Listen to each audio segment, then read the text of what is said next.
Hello, Dr. Mills.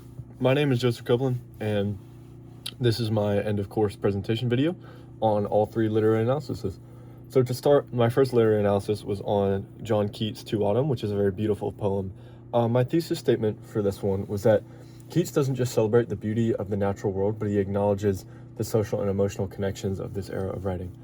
And the quote that I used for that was from actually the Cambridge Dictionary, where the definition of the word sublime, and that is sublime means extremely good, beautiful, or enjoyable. And according to the Cambridge Dictionary, we're exposed to these themes in the very first line of the poem. Mists and mellow fruitfulness in the opening line evokes not only visual splendor, but also an abundance of atmospheric depth. I think that this adds a lot to my literary analysis, not just in the sense that it describes what sublime is, but in the sense that it describes how sublime is used in the whole poem. You can see where it talks about being exposed to the themes of the poem, and then mists and mellow fruitfulness in the first line. That really describes how the whole poem itself is, as the word is, sublime. I think that John Keats' writing is he writes very sublimely, if that makes any sense. But yeah, I think that it not only adds to my writing, but it adds even more to what Keats intended for his writing to be read. Moving on, literary analysis 2 was on similar to Keats, not really similar to Keats, they just have similar last names, Yeats, Keats. Mine was The Second Coming by William Yeats. This is actually quite the opposite of sublime, I would say. This one's a lot darker and a lot more, it's definitely a lot more edgy. I feel like there's another word I could use for that, but I can't think of it quite right now. But my thesis statement for this one was that Yeats has very prominent and present voice throughout the entire poem, so much so that it caused cultural disruptions in Ireland and Europe and other parts of the world in the 20th century that challenged socioeconomic intricacies.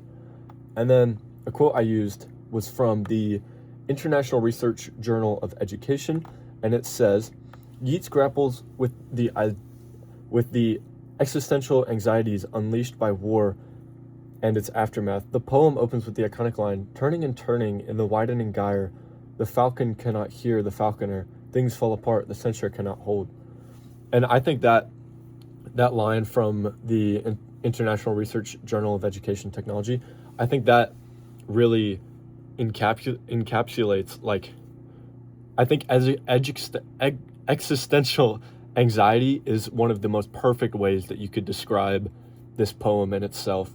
And I think that it adds a lot, not only to my essay, but just like with the definition of sublime, it adds a lot to what William Yeats intended for this poem to be read as. It really adds a lot with the description, existential anxieties. That's a great word to help describe what you're actually supposed to feel when you read this. And I think it adds a lot to my analysis. And I think it adds a lot to, if someone wasn't doing an analysis on it and they were just reading the poem and they came across the article, I think that would help them a lot in their description as well. And then moving on, my final literary analysis was on A Far Cry from Africa by Derek Walcott. And my thesis statement for this one was that Walcott displays many themes of voice displacement and revelation of long-set British values, but he doesn't know which side of those British values he's on. If he's on the side that, his heritage is from, the Kenyan side with the Mau Mau warriors, or if he's on the British side, with all the tyrannies that they've been doing. But a good quote that I found was from, let me check here where it was from. It was from an article called Poem Analysis by Buvie Lee James. And it states this. It says, Walcott describes to the reader that the violence in this Kenyan rebellion is nothing short of pure bloodshed. And then he uses a quote from the actual poem. Quick as flies, batten upon the bloodstream of the velted corpses are scattered throughout a paradise.